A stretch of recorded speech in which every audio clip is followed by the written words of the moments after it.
Serial killing की ऐसी वारदात कि आपको लास्ट में समझ नहीं आएगा कि मोरली क्या सही है और क्या गलत।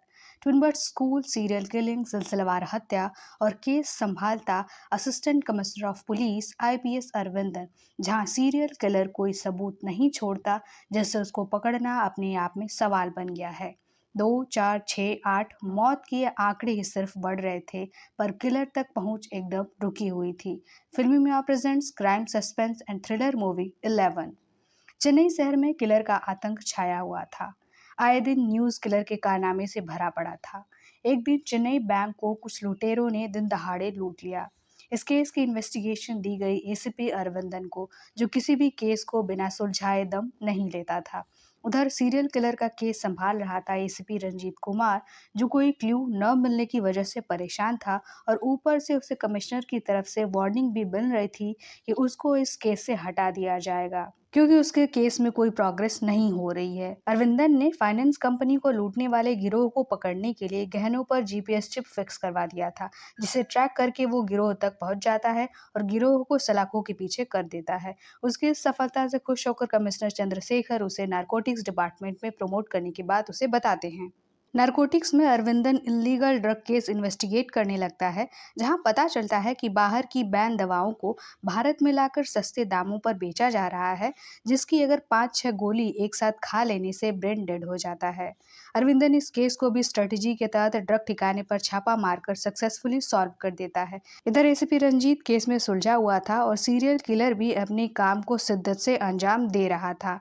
रात में रंजीत को किसी का कॉल आता है और वो अकेले ही निकल पड़ता है, पर रास्ते में अचानक उसका एक्सीडेंट हो जाता है और वो कोमा में चला जाता है। कमिश्नर चंद्रशेखर रंजीत के एक्सीडेंट के बाद सीरियल किलिंग केस अरविंदन को हैंडओवर करता है, उसका प्रीवियस सक्सेसफुल रिकॉर्ड देखकर।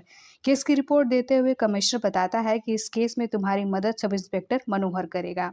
अरविंदन मनोहर से कहता है कि जहां जहां लाशें मिली हैं उसे वहां वहां जाकर देखना है। मर्डर लोकेशन देखने के बाद अरविंदन का भी दिमाग घूमने लगता है। न कोई प्रूफ, न कोई क्ल्यू, सुनसान खाली एरिया जहाँ कोई सीसीटीवी ना हो। किलर वहां लाशों को जलाता है। ये सब देखकर अरविंदन कहता है कि यही वजह है इसलिए एसीपी रंजीत केस नहीं सुलझा पा रहा था। अरविंदन मनोहर को बताता है कि किलर डेड बॉडी की आइडेंटिटी इसलिए बिगाड़ दे रहा ताकि उनकी पहचान ही ना हो सके और कोई किलर तक पहुंच न पाए। मनोहर बताता है कि मरने वालों की तरफ से भी कोई शिकायत नहीं आई। अजीब बात यह है कि सारे 8 मरने वाले लोगों की एज ग्रुप एक ही है, 30 से 35 साल तक। घर जाते वक्त मनोहर को उसकी मेट का कॉल आता है कि मनोहर का छोटा बच्चा मनोहर के लिए जिद कर रहा है। मनोहर अरविंदन को बताता है कि मेरी पत्नी इस दुनिया में नहीं है, क्योंकि पिछले साल एक्सीडेंट में उसकी मौत हो गई। मेरा बेटा बहुत होशियार है, उसका मेरे सिवाय कोई नहीं है इस दुनिया में। जब मनोहर घर पहुंचकर अपने बेटे को गोद में उठाता है, तो उसे देखकर अरविंदन भी इमोशनल हो जाता है। अगले दिन ऑफिस जाते टाइम अरविंदन की जीप रास्ते में खराब हो जाती है। जब वो लिफ्ट मांगता है तो एक कार आती है, जिसमें एक लड़की को देखकर अरविंदन थोड़ा इरिटेट हो जाता है। स्टोरी 8 महीने पास्ट में जाती है, जहाँ सैन यानी कार वाली लड़की एक रेस्टोरेंट में शादी के लिए किसी लड़के से पहली बार मिलने जाती है, जहाँ गलती से उसकी मुलाकात अरविंदन से हो जाती है, क्योंकि उसे लगता है कि वो लड़का अरविंदन है जिसे वो मिलने आई है। पर अरविंदन वहां अपने केस के लिए किसी को फॉलो करते हुए वहां आया था। सैन को अरविंदन से लव एट फर्स्ट साइट हो जाता है, पर अरविंदन उसे इनकार करके वहां से चला जाता है। पर सैन पर अरविंदन का जादू चल चुका था और तब से वो अरविंदन को फॉलो करती थी हर जगह, और आज जब गाड़ी खराब हुई तो उसे लिफ्ट के लिए आ गई। अरविंदन को रंजीत से मिलने हॉस्पिटल जाना था, इसलिए मजबूरी में सैन से लिफ्ट लेनी पड़ी। अरविंदन आज सैन की गाड़ी में था, ये जानकर सैन तो खुशी से पागल हो गई थी। हॉस्पिटल में अरविंदन की वाइफ बताती है कि रंजीत की रिकवरी चांसेस हाई है, वो जल्दी ही होश में आ जाएगा। रात में हम देखते हैं कि तेज बारिश में एक आदमी बस स्टॉप पर अकेले रुककर बस का वेट कर रहा था। तभी वहां किलर की गाड़ी रुकती है। मास्क लगाए किलर गाड़ी से उतरता है, धीरे धीरे सामने से आदमी के पास जाता है और एक रॉड से वार करके आदमी को बेहोश कर देता है और उसे कार की डिक्की में भरकर लेकर वहां से चला जाता है। अगले दिन एक सुनसान एरिया में फिर एक जली लाश उसी पैटर्न पर मिली, जिसे कचरा उठाने वाले ने देखा और पुलिस को बताया। मर्डर लोकेशन पर मीडिया अरविंदन पर सवालों की बारिश करने लगी, तो अरविंदन उन्हें केस सॉल्व करने का आश्वासन देता है। पोस्टमार्टम से पता चलता है कि इस डेड बॉडी पर भी बाकी मर्डर की तरह सिर पर पॉइंट ब्लैंक से गोली मारी गई है और वैसे ही जला दिया गया है। पर खुशी की बात यह है कि इस डेड बॉडी से हमें एक एंकल सर्जरी प्लेट मिली है, जो विक्टिम के राइट पैर में 5-6 महीने पहले लगाया गया था। डॉक्टर उस प्लेट को एक्सपर्ट एंड रिलेटेड डॉक्टर को दिखाने के लिए बोलता है ताकि उससे कुछ हिंट मिल सके। अरविंदन प्लेट को ऑर्थोपेडिक को दिखाता है जो बताता है कि ये कंपनी 1 साल से स्टार्ट हुई है। अब तक इस प्लेट को कितने पेशेंट में लगाया गया है उसकी लिस्ट मैं आपको कल तक दे दूंगा। डॉक्टर के केबिन से अरविंदन जब बाहर आता है तो उसे वहाँ एसआई मनोहर किसी डॉक्टर के केबिन से बाहर निकलते हुए दिखाई देता है। जब अरविंदन उस केबिन में जाता है तो पता चलता है कि मनोहर को हार्ट रिलेटेड प्रॉब्लम है। उसका हार्ट ट्रांसप्लांट करना है वरना उसकी जान जा सकती है, पर मनोहर ने इस बात को सीक्रेट रखने को कहा है। अगले दिन ऑर्थो डॉक्टर ने एंकल पेट सर्जरी की लिस्ट भेजी जिसे देखने के बाद अरविंदन मनोहर को बताता है कि अब तक इस सर्जरी को 40 लोगों ने कराई है, पर इसमें 7 लोग 30 से 35 एज ग्रुप के हैं, यानी हमें इन 7 लोगों के बारे में सर्च करना है। दोनों उन सभी लोगों के पास जाते हैं जिसमें सभी अपनी सर्जरी दिखाते हैं। लास्ट में जब अरविंदन 7वें पेशेंट के पास जाता है जिसका नाम सुधाकर था, सुधाकर दरवाजा खोलता है और अरविंदन और मनोहर घर के अंदर जाते हैं, जहां सुधाकर के पैरालाइज पिता अरविंदन को देखकर कुछ कहने की कोशिश करने लगते हैं। सुधाकर बताता है कि ये मेरे पिता हैं। सुधाकर अपनी एंकल सर्जरी दिखाता है। तभी अरविंदन को एक फोटो फ्रेम दिखती है। अरविंदन फ्रेम देखता है और बाहर चला जाता है। तभी उसे सैन का कॉल आता है जो उसे मिलना चाहती थी क्योंकि वो किसी प्रॉब्लम में है। न चाहकर भी अरविंदन को जाना पड़ा, जहाँ रात में सैन से मिलने पर पता चलता है कि सैन उसे शादी के लिए प्रपोज करती है। ये सुनकर अरविंदन गुस्सा हो जाता है और कहता है कि मेरे नाम और जॉब के अलावा तुम क्या जानती हो मेरे बारे में। मुझे लगा तुम मजाक कर रही हो, पर अब ज़्यादा हो रहा है। मेरा पीछा करना छोड़ दो और अपने माँ बाप के बताए लड़के से शादी करो। सैन रोते हुए कहती है कि मेरा प्यार तुम्हें मजाक लग रहा है। मैं तुमसे प्यार करती हूँ और सिर्फ तुमसे ही शादी करूंगी, और जब तक तुम मुझे खोजते हुए मेरे घर तक नहीं आते मैं तुम्हें अपनी शक्ल नहीं दिखाऊंगी। और ये कहकर सैन वहां से चली जाती है। अगली सुबह फिर एक जली लाश मिलती है, पर इस बार किलर ने लाश को शहर के अंदर जलाया था। अरविंदन एरिया इंचार्ज पुलिस से पूछता है कि कोई मिसिंग एफआईआर हुई थी। इस पर वो पुलिस बताता है कि कल एक भिखारी पुलिस स्टेशन आया था जो कुछ तो बताने की कोशिश कर रहा था, पर हमें कुछ समझ ही नहीं आ रहा था क्योंकि वो थोड़ा मेंटल है। वो बस यही बात दोहराया जा रहा था, लड़की, बस, कोर्ट, मारा, इसलिए हमने उसे भगा दिया। अरविंदन भिखारी के पास जाता है जहाँ भिखारी बताता है कि कल रात एक बस रुकी जिसमें से एक लड़की छाता लेकर उतरती है। वो फोन पर बात करते हुए जा रही थी, तभी पीछे से एक कार से कोर्ट वाला उतरता है और लड़की को बेहोश करके डिक्की में भरकर लेकर चला जाता है, मेरी तरफ देखते हुए। वो लड़की रोज आती है पर स्कूटर से, लेकिन कल बस से आई। अरविंदन मनोहर से कहता है कि जो लड़की स्कूटी से आती है एक दिन अचानक बस से आती है, इसका क्या मतलब होता है। मनोहर कहता है स्कूटी खराब हो जाने पर कोई और साधन करते हैं। अरविंदन कहता है और स्कूटी ठीक कराने कहाँ जाते हैं, तो मनोहर समझ जाता है और इलाके के पास के गैराज में वो लोग जाते हैं। गैराज वाला बताता है कि 2 दिन पहले एक लड़की स्कूटी बनाने के लिए दे गई थी पर लेनी नहीं आई। स्कूटी की स्टोरेज चेक करने पर वहां गाड़ी का लाइसेंस मिलता है जिस पर लड़की का नाम मीरा पता चलता है।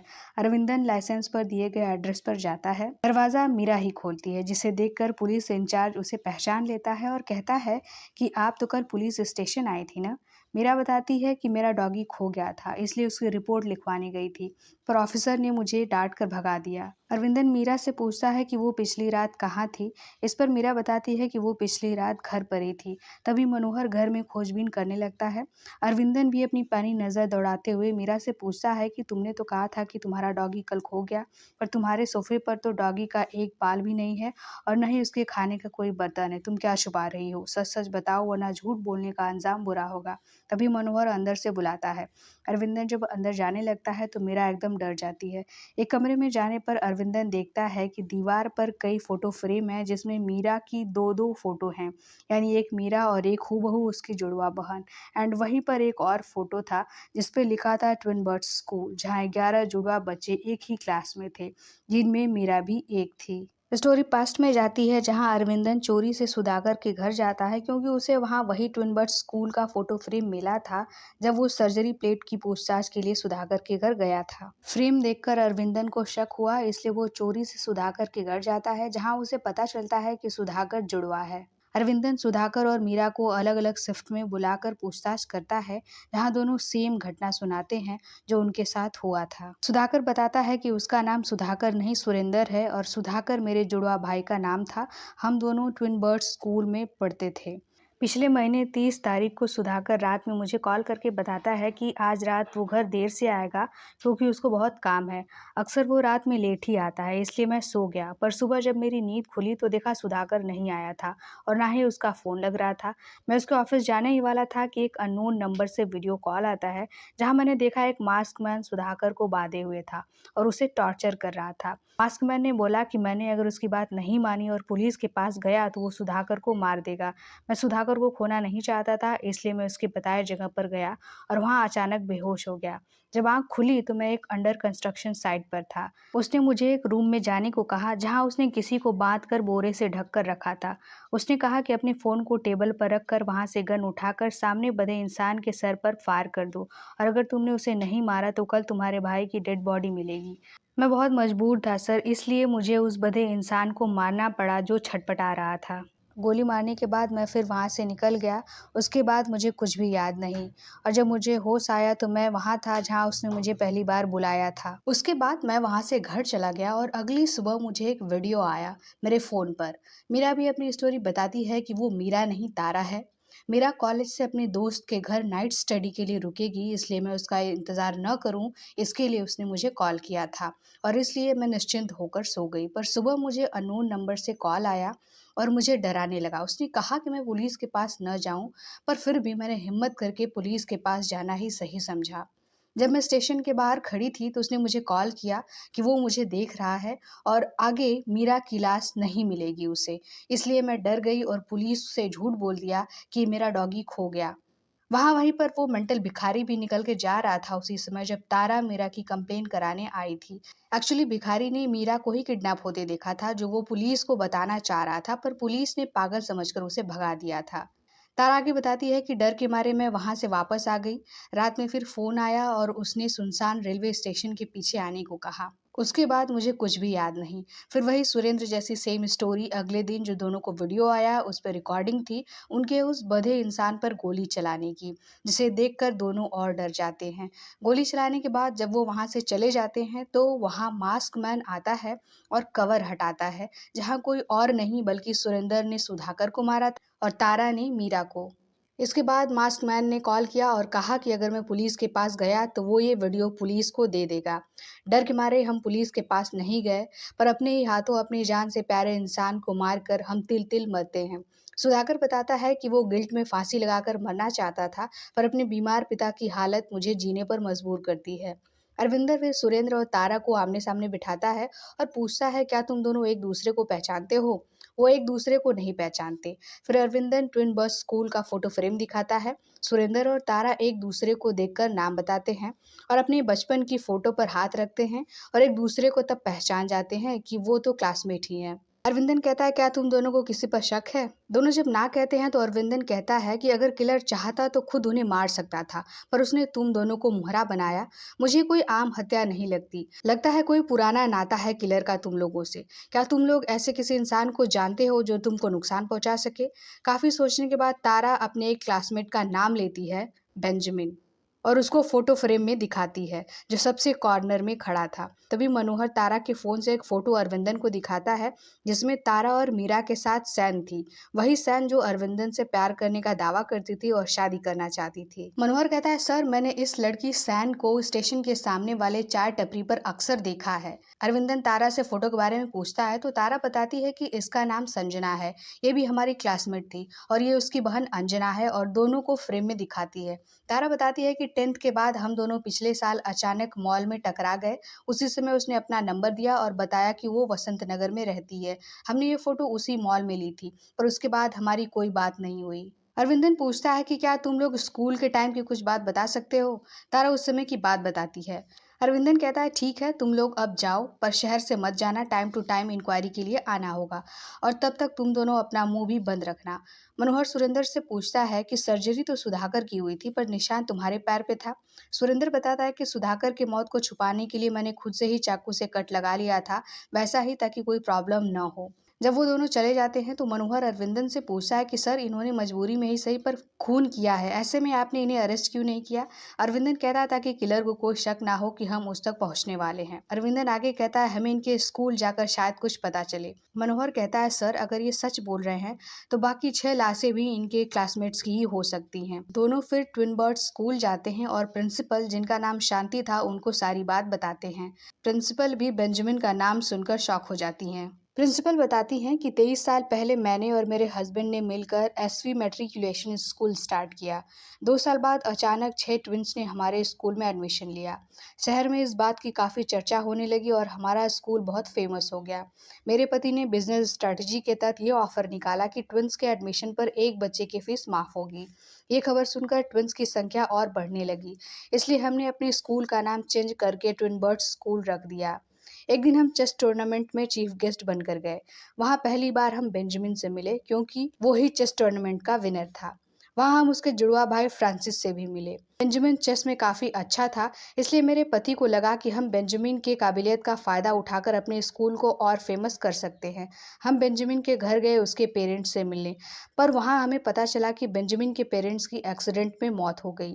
वो दोनों फुटपाथ पर रहकर छोटे मोटे काम करते हैं और पास के गवर्नमेंट स्कूल में पढ़ाई करते हैं। वहाँ हमें ये भी पता चला कि Francis border line mentally disturb child है। हमने जब उनको अपना आइडिया बताया तो बेंजामिन ने इनकार कर दिया। काफ़ी समझाने पर फ्रांसिस की वजह से बेंजामिन मान गया, क्योंकि वो फ्रांसिस को एक बेहतर जीवन देना चाहता था। हमने उन्हें स्कूल हॉस्टल में रहने की जगह दी। वो दोनों अपनी दुनिया में खुश थे, उन्हें किसी और की ज़रूरत ही नहीं थी। धीरे धीरे बेंजामिन और फ्रांसिस स्कूल के एनवायरनमेंट में अडाप्ट होने लगे। जैसे बेंजामिन चेस में काफ़ी तेज था, वैसे ही फ्रांसिस भी पढ़ने में काफ़ी तेज था और अपने क्लास में फर्स्ट आता था। कुछ दिनों में वो दोनों सभी टीचर्स के फेवरेट बन गए। टीचर्स बाकी स्टूडेंट्स को उनका एग्जाम्पल देते। हमें लगता था कि सभी बच्चे उनसे इंस्पायर होंगे, पर ऐसा नहीं था। धीरे धीरे सभी बच्चे बेंजामिन और फ्रांसिस से चिढ़ने लगे। वो सभी दोनों को इग्नोर करने लगे।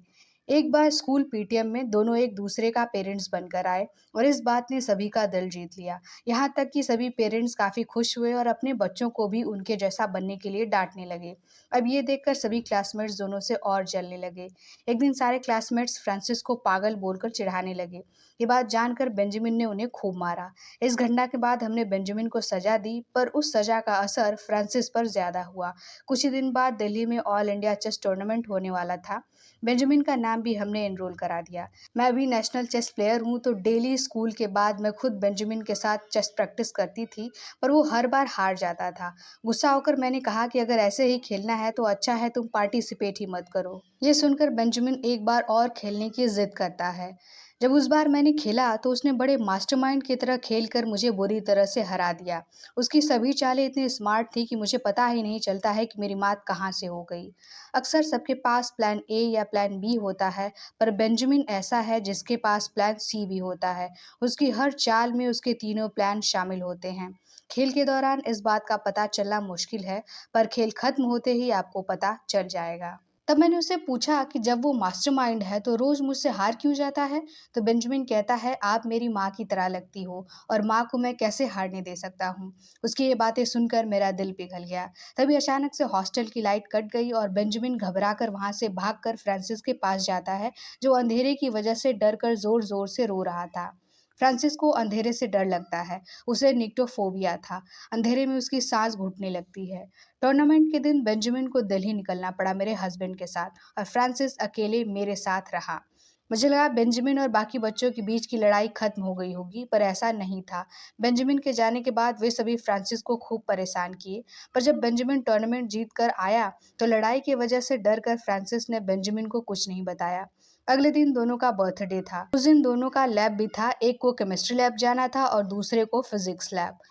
बर्थडे की वजह से एक टीचर उनके बारे में बात करते हुए दूसरे टीचर को बताती है कि फ्रांसिस को निक्टोफोबिया है, और ये बात बेंजामिन का एक क्लासमेट सुन लेता है। बदला लेने के लिए वो अपने दोस्तों से बताता है और फ्रांसिस को डराने का प्लान बनाते हैं। उस दिन बेंजामिन फिजिक्स लैब में गया था और फ्रांसिस केमिस्ट्री लैब में। जहां बाकी बच्चों ने लैब का दरवाजा बंद करके लाइट ऑफ कर दी और लाइट ऑफ होते ही फ्रांसिस डरने और चीखने चिल्लाने लगा।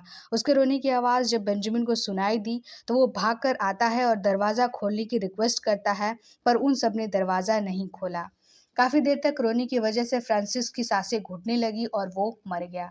जब वो मर गया तो काफी देर बाद उन बच्चों ने दरवाजा खोला। फ्रांसिस के मर जाने के बाद बेंजामिन की तो जैसे दुनिया ही खत्म हो गई। फ्रांसिस के मरने के 3 दिन बाद बेंजामिन स्कूल आया। बेंजामिन काफी उदास रहता और फ्रांसिस के याद में रोता रहता था। उसकी ऐसी हालत देखकर मदर हेलेन उसे अपने साथ चर्च लेकर जाने को बोलती हैं। आखिरी वक्त जब बेंजामिन स्कूल छोड़कर जा रहा था, उस समय उसने अपने क्लासमेट्स को नफरत की नज़रों से देखा और वहां से चला गया। मेरे पति को जब मैंने इस केस को पुलिस को बताने को कहा तो उन्होंने बदनामी के डर से ऐसा करने से मना कर दिया और कहा कि ये दोनों मेरे लिए सिर्फ बिजनेस थे।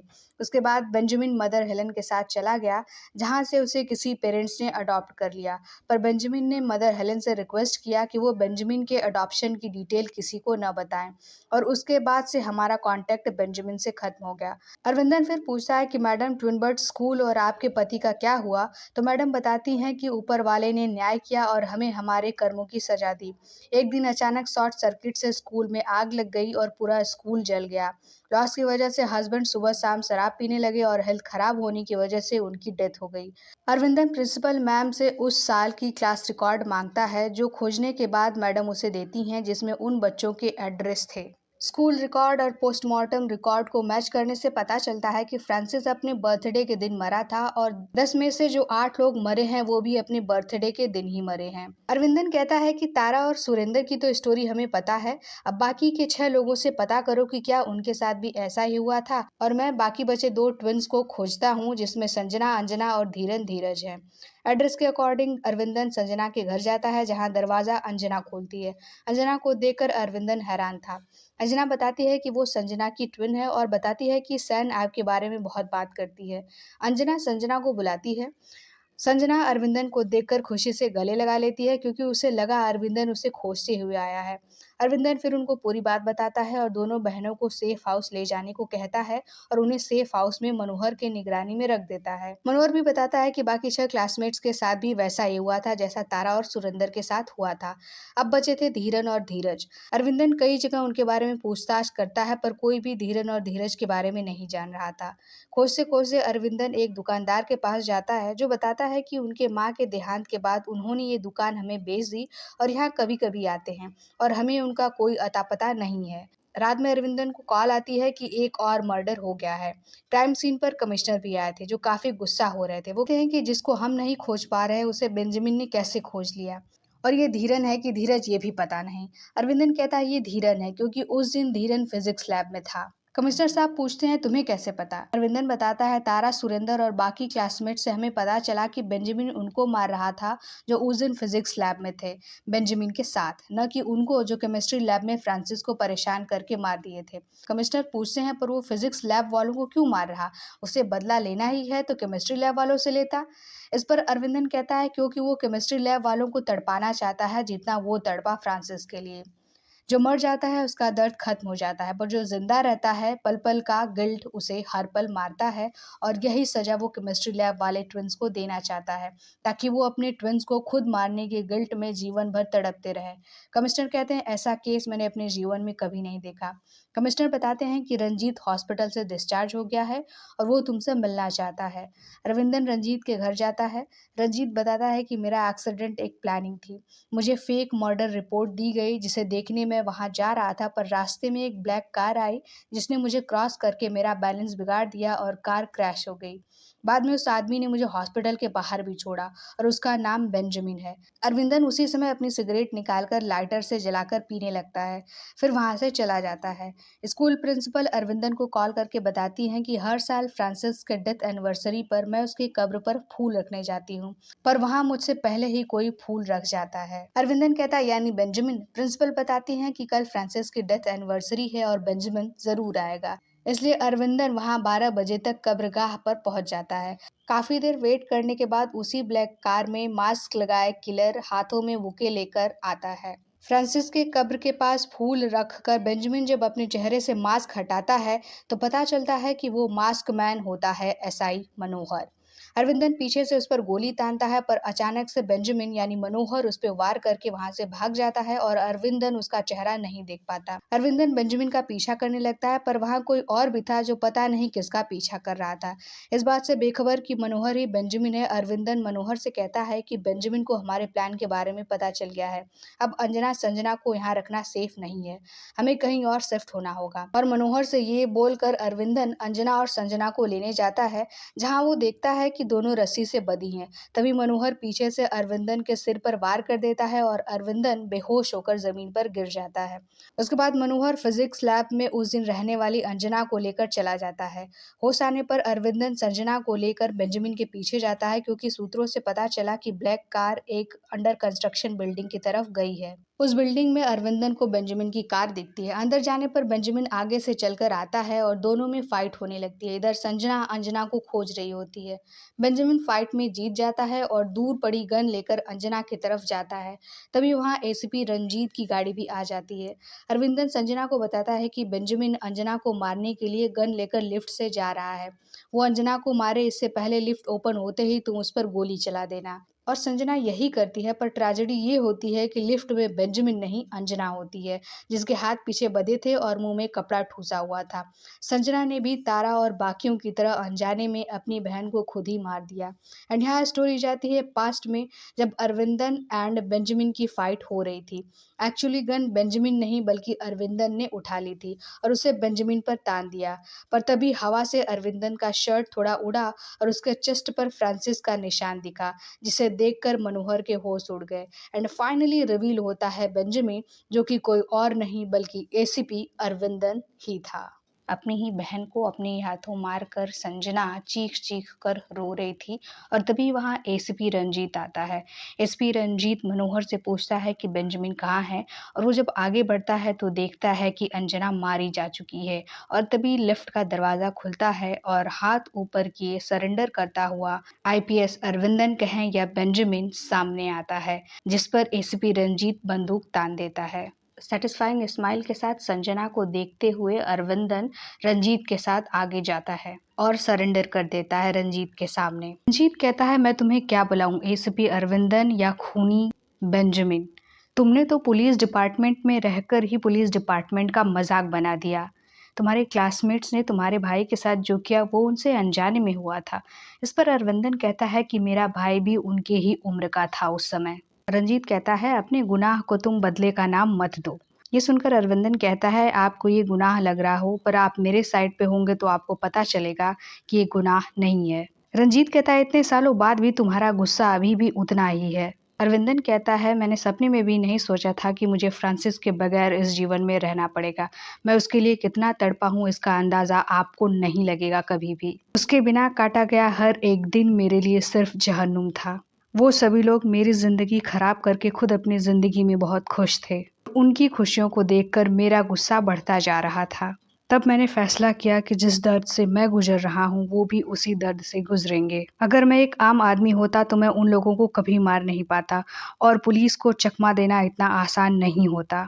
इसलिए मैंने सिविल का एग्ज़ाम दिया और आईएएस में सिलेक्शन होने के बावजूद मैंने आईपीएस की जॉब ली और इस केस का हिस्सा बन गया। उसके बाद मैंने उस हर आदमी को ढूंढा जो फ्रांसिस के मौत का जिम्मेदार था। मुझे सारे लोग मिल गए थे, पर 4 लोग नहीं मिले थे, संजना, अंजना, धीरन और धीरज। और इसका जवाब मुझे सिर्फ एक ही जगह मिल सकता था, वो था ट्विन बर्ड स्कूल। इसलिए मैंने ट्विन बर्ड स्कूल को भी इस केस में शामिल करने का सोचा।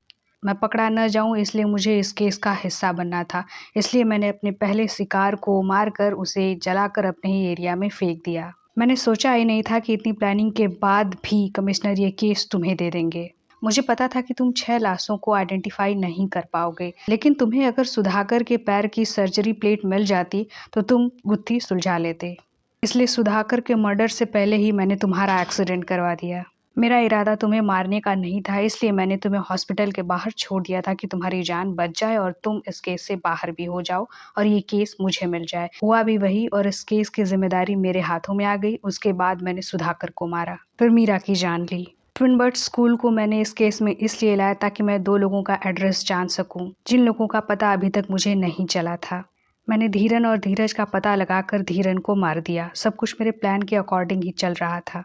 लेकिन मेरी सबसे बड़ी गलती तुमसे मिलना था। मुझे नहीं पता कि तुम्हें मेरे बारे में डाउट कैसे हुआ। तुम्हारा आदमी मुझे हर वक्त फॉलो करता था। मुझे ऐसा लगने लगा कि कहीं अंजना को मारने से पहले ही तुम मुझे पकड़ ना लो, इसलिए मैंने मनोहर को इस केस में शामिल करने का सोचा। मैंने मनोहर को बेंजामिन के नाम से कॉल किया और उसे धमकाया कि अगर वो मेरे कहे के अनुसार नहीं चलेगा तो मैं उसके इकलौते बेटे को जान से मार दूंगा, क्योंकि किसी की जान लेना मेरे लिए कोई बड़ी बात नहीं है। तुम्हारा मुझ पर से ध्यान हटाने के लिए मैंने कब्रगाह में मनोहर को बेंजामिन के रूप में बनकर आने के लिए कहा और वहां पर फूल रखने के लिए कहा। मैं नहीं चाहता था कि मनोहर को मुझ पर जरा सा भी शक हो, इसलिए मैंने उसका पीछा किया ताकि उसे लगे कि मैं उसका पीछा कर रहा हूँ। डर के मारे मनोहर मेरी सारी बातें फॉलो करने लगा और मेरे कहे के अनुसार वो अंजना को कंस्ट्रक्शन साइट पर ले गया।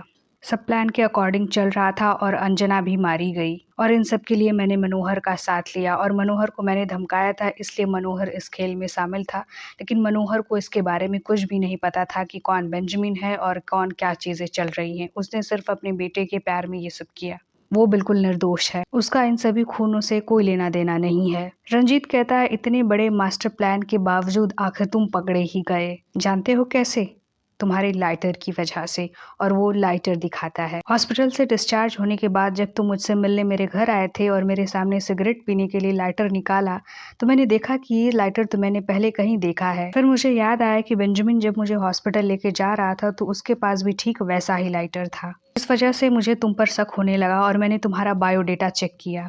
जब मैंने तुम्हारे बारे में सर्च की तो मुझे पता चला कि तुम अपने पेरेंट्स के बायोलॉजिकल चाइल्ड नहीं हो, अडॉप्टेड चाइल्ड हो। इन सब चीज़ों की वजह से मेरा शक तुम पर और भी बढ़ गया। इसलिए एक दिन मैं चोरी से तुम्हारे घर गया जब तुम वहां नहीं थे, और घर के अंदर मैंने कुछ अजीब सा नोटिस किया, क्योंकि वहां सब कुछ जोड़े में था। 2 परफ्यूम, 2 शूज, 2 शर्ट एक ही रंग के, बाकी सभी चीजें दो दो थी। फिर मैंने अलमारी में देखा तो मुझे वहां एक बचपन का फोटो फ्रेम मिला, जो कि तुम्हारा और तुम्हारे भाई फ्रांसिस का था। जब मुझे पता चला कि तुम ही बेंजामिन हो, मैं तो बिल्कुल शॉक रह गया था। लेकिन कोई कितनी भी प्लानिंग कर ले, एक न एक दिन फंसता जरूर है, और एक लाइटर ने तुम्हारा पर्दाफाश कर दिया। तुम कुछ भी कर लो, पुलिस से नहीं बच पाओगे, न्याय तो होता ही है। और तुम्हारे सभी गुनाहों के लिए कोर्ट तुम्हें जरूर मौत की ही सजा सुनाएगी। अरविंदन यानी बेंजामिन हंसते हुए कहता है कि मेरी मौत तो 17 साल पहले ही हो चुकी है। आगे हमें कोर्ट का डिसीजन मिलता है जिसमें अरविंदन को मौत की सजा सुना दी जाती है। रंजीत कहता है, जो लोग इसका शिकार हुए हैं मुझे उनके लिए बहुत बुरा लग रहा है।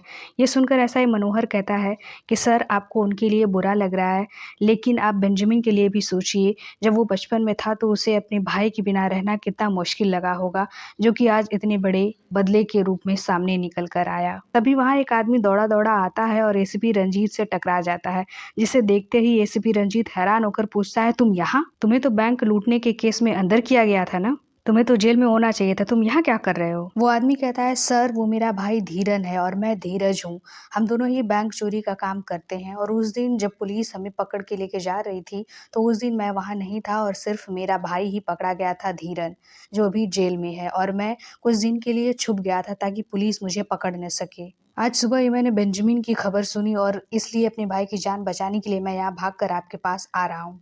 प्लीज सर, मेरे भाई को बचा लीजिए, वरना बेंजामिन उसको भी मार देगा। मनोहर धीरज से पूछता है कि तुम्हारे भाई का बर्थडे कब है? तो धीरज बताता है कि आज। और ये सुनकर मनोहर को याद आता है कि बेंजामिन सभी को उनके बर्थडे के दिन ही मारता है, यानी अगर धीरन जिंदा है तो आज धीरन को भी बेंजामिन मार देगा। ये सच्चाई जानने के बाद एसीपी रंजीत और एसआई मनोहर भागकर जेल में जाते हैं जहां धीरन जेल में कैद था।